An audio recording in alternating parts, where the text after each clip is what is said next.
Let's go into talking about different types of radioactivity. We're going to have to get some language out of the way, so just some vocabulary terms so you'll understand what I'm talking about. So we're going to talk about, in this chapter, nuclear reactions, which refers to a change in the nucleus of the same atom, of one single atom, instead of a change in the electrons among valence electrons. When we're talking about electrons, we call that a chemical reaction, a chemical equation. We're talking about within the nucleus of one atom. We'll also discuss isotopes. Isotopes we talked about way back in chapter 2. These are atoms that are of the same element, so they have the same number of protons, but a different number of neutrons. Let's talk about a nuclide. A nuclide is the nucleus of one particular isotope, and we will use that when referring to nuclear properties. So we'll talk about nuclides, which refers to any nucleus. It may be related to the same element, it may not. So that's what a nuclide is. It's generally referring to the nucleus of any particular isotope. So we're not just talking about a carbon nucleus. We would be talking about a carbon-12 nucleus. So like a carbon-12 nuclide, a carbon-14 nuclide.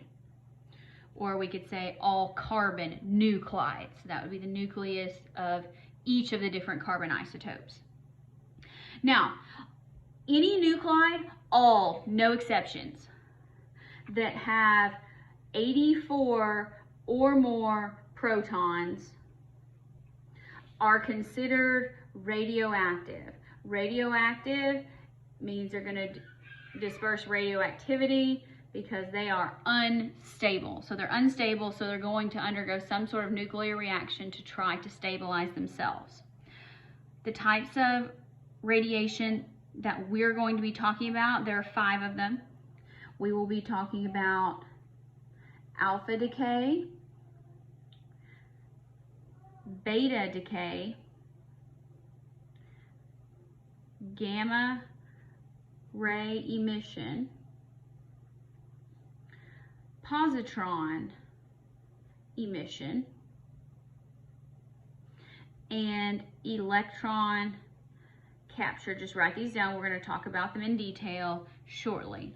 Now, we need to talk about some notation. Again, we covered this way back in 170 using this format. It was the AZX format, where X is the chemical symbol.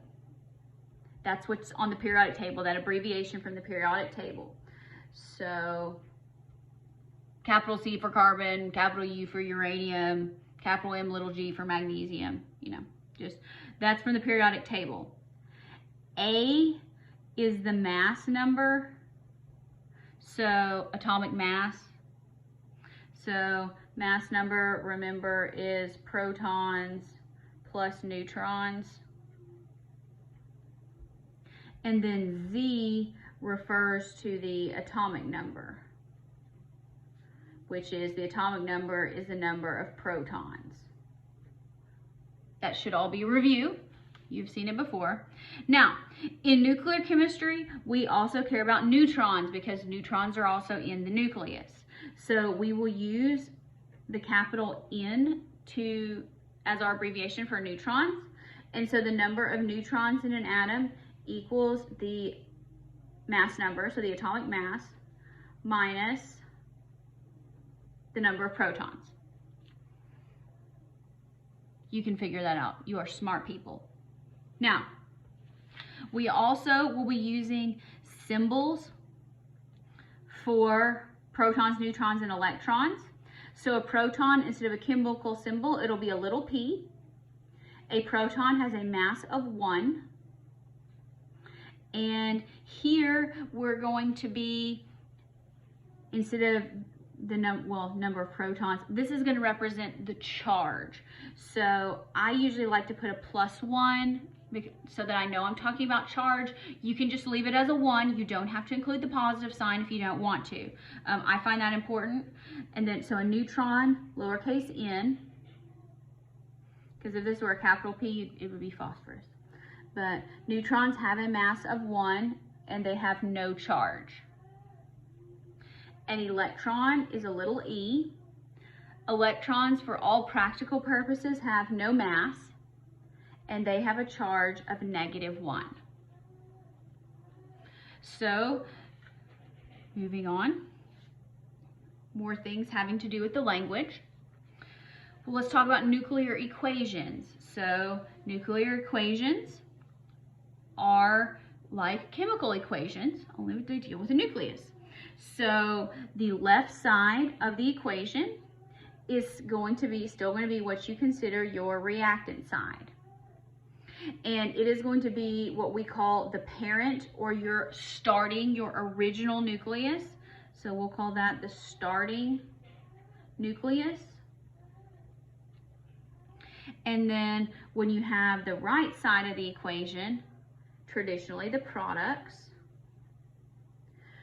from a parent, we call these daughters. So sort of like if you had biology, when you're talking about cell division, you have daughter cells. So these are daughter nuclides.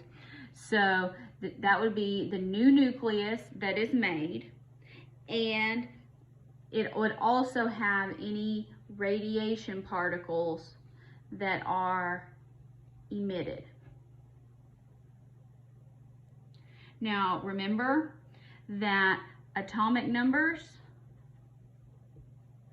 and mass numbers are conserved. So that means the left side and the right side have to be equal. So the sum of the atomic numbers on both sides are equal. Turn the page. It also means that the sum of the mass numbers on both sides are equal. And so sometimes you'll do, a lot of times, like when I do these, I go through and I do the math using my mass numbers and my atomic numbers, so A and Z, and then you look on the periodic table, or you can look at your particular subatomic particle,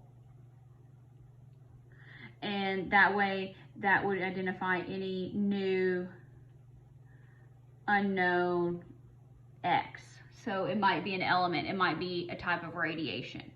So for example, let's take uranium-238. So it has a mass number of 238.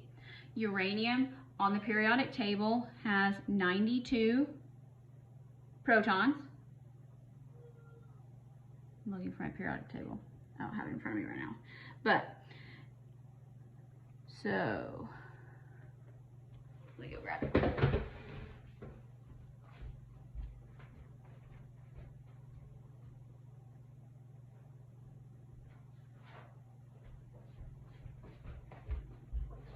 Here's my periodic table. So uranium down here, element 92. So it is going to emit something, and we're not going to figure this out but yet. So 294 and 90, and then it's also going to emit a helium particle. So notice here, this is thorium. So this here would be the parent nuclide. This here would be the daughter nuclide. This would be the type of radiation. And if you look, 234 plus 4 equals 238. Look, if you can add, you can do this. This is way, way not harder than anything we have been doing lately.